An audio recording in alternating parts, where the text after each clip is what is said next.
आप सबको जय मसीह की। इस सुबह के समय हम एक वचन अध्ययन करेंगे जो उत्पत्ति की पुस्तक 4 अध्याय के 7वें वचन से है। यदि तू भला करे तो क्या तेरी भेंट ग्रहण न की जाएगी। अपनी पत्नी की मृत्यु के बाद एक बुजुर्ग व्यक्ति ने अपनी सारी जायदाद को अपने बेटे के नाम पर लिख दी, परंतु उसके साथ ही उन्होंने एक शर्त भी रखी थी और वो शर्त ये थी कि उनके मरने तक उनके बेटे को उनकी देखभाल करनी होगी, उन्हें अपने साथ रखना होगा। कुछ सालों के बीतने पर पिता द्वारा दी गई सारी संपत्ति खत्म हो गई।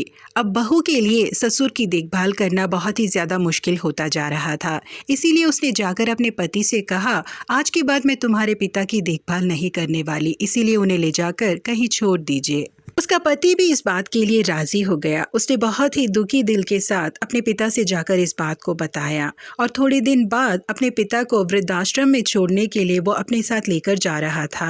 रास्ते में चलते समय उसके पिता ने कहा, मुझे थोड़ी थकावट महसूस हो रही है, हम थोड़ी देर यहाँ पर बैठकर फिर निकलते हैं। वो दोनों जब वहाँ पर बैठे हुए थे, पिता ने अपने दोनों हाथों से अपने चेहरे को छुपा लिया और बिलक बिलक कर रोने लगे, जिसे देखकर उसके बेटे का दिल बहुत ही ज्यादा दुखने लगा। उसके पिता ने अपने आंसुओं को पोंछते हुए कहा, बेटा मैं इसलिए नहीं रो रहा क्योंकि तुम मुझे ले जाकर वृद्धाश्रम में छोड़ रहे हो, बल्कि ये आंसू इसलिए हैं क्योंकि मुझे आज मेरी गलतियों की सजा मिल रही है। आज जिस रास्ते से तुम मुझे ले जाकर वृद्धाश्रम में छोड़ने वाले हो, कई सालों पहले इसी रास्ते से मैं अपने पिता को ले जाकर वृद्धाश्रम में छोड़कर आया था। उनके रोने के बावजूद, मुझसे गिड़गिड़ाने के बावजूद मैंने उनकी एक न सुनी। उस दिन मैंने जो बोया था आज मैं उसे काट रहा हूँ। जी हाँ प्रिय परमेश्वर के लोगों, अपने मन के विचार के द्वारा, अपनी क्रियाओं के द्वारा, अपने स्वभाव के द्वारा हम कहीं ना कहीं एक बीज को बो रहे हैं जो भविष्य में तैयार होने वाला है।